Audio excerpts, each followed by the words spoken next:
I'm Andrew with Investors Hub, and if I'm looking a little bit rough, it's because I'm trying to grow my beard back, so we're going to see how that ends up. And today we're going to be talking with Jea Yu, and he's going to be chatting about the rumors surrounding CCIV, and we're also going to get a little bit on the SBE ChargePoint merger, which has been moved to February 25th because they failed to get a quorum on the 11th. Please note that our videos are not designed to be direct investing advice. We're here to gather the perspective of different investors. Our channel and our content should just be one stop on the journey of trying to find out where to put your money. So Jay, talk to me about the rumors around CCIV and Lucid. What's going to happen to the share price of CCIV after that announcement is made official? Okay, so right now, the Tuesday is the binary event because over the weekend, what Bloomberg, Reuters, they all came out and said, according to unknown sources, they're going to announce as early as Tuesday. All right, so right there, it automatically sets up a binary event. But let's back up a little bit. On Friday, CCIV at 3:06 p.m. dropped from 56.70 to 51.30 and triggered the circuit breakers. All right, a lot of people are just writing that off, but there's something behind that. Now the chart's already broke down on the 60-minute chart, so you know it was going to come down. But the magnitude of the sell-off, we've had CCIV halt, and we've had situations where it can drop 10% inside of 2 minutes and trigger these circuit breakers. But the velocity of the selling, and then the fact that it could not actually recover back to the 55s, that actually changed a lot for me personally. CCIV, I play CCIV every day, and I throw in my little bids, and I actually got caught. I got caught because it was trading around 57.50. I had bids in there in the low 55s. And, when I hear my orders getting filled, I'm like, yeah, great. I see dollar signs because usually I put my limit orders in. It's like, crab pots, fishing, the most dangerous job or whatever, right? Throwing the crab pots out there. That's what I do. And the next thing I know, I got 3,000 shares and I'm down from 55. I'm down 12 G's. And usually when it halts on a volatility halt to the downside, you actually want to scale in and buy because normally it recovers, it gap fills and grinds forward. So I was able to get out of there in the high 54s.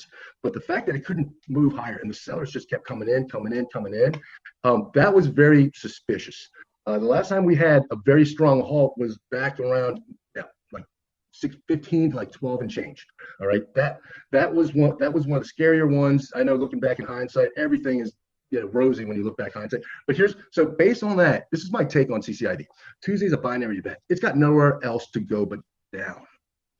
When I check the Twitter feed, and when I start I hate to say it, but the markets have a way. It's Murphy's Law. Anything that can go wrong will go wrong. All right. If everyone is expecting CCIV to announce the merger, reverse merger with Lucid on Tuesday, it's a sell the news event. If they don't announce, they're going to sell off. Anyway, I see it. Okay, it's going down. Now it may pop a little bit, but you'll notice every time CCIV gets up to the 62.50 or higher area, they sell nonstop. Big boys are selling. Now, I've seen a lot of YouTube videos and people already assessing and giving CCIV $100 billion valuation. If they come out and the valuation on the reverse merger, if it's $15 billion, they're looking at $70. If it's $12 billion, they're looking at $80. The thing about the markets is that once you there's a thing called a crowded trade. Okay, and CCV is already a crowded trade, and that's the problem. People don't understand. They're thinking, well, once they announce the reverse merger, it's the institutions will jump. The big boys are already in on this thing. All right. So I would be very careful. In fact, anybody looking to trade CCIV, because of Friday, I'll put in stub bids. Stub bids, I'm putting in these crab pots 10% lower than wherever it's trading. So if it's trading at 60, I got my stub bids in $6 lower. All right.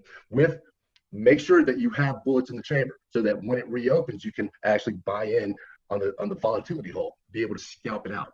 But the notion that CCIV is going to $100 or $80. We see that was great when Tesla was trading close to 900. But people forget because they make the comparison to Tesla. Why? Because you had a Tesla engineer of the Model S come over to CCIV, right? They keep comparing it to Tesla, but Tesla's breaking down on the daily. All right, Tesla's actually breaking down. In fact, if you look at the other EV plays, you look at NIO, it's broken down. It actually hit the lower Bollinger Bands, Neo, XPEV, and Lee. When I go to Twitter and I look up the symbol, I just shake my head. I'm like, they're all asking to get slammed. So let's say they come out and they announce a 15, or best case, a 12 billion valuation. It'll pop and it'll sell out by the end of the day. So I'll be waiting, 42's good price on CCIV. All right. Now it's a SPAC. So as you know, we've talked about this, Andrew. SPACs, once they announce the date where they change the symbol and the reverse merger and the business entity, the new entity takes shape, you get a sellout for 3 to 5 days. ChargePoint, but actually still switchback, SBE, we talked about that, and they kind of fumbled the vote. So as you pointed out, February 25th. So at this point, the jig is up. All right, everybody's trying to sell. So SBE can't even really bounce that much above 38.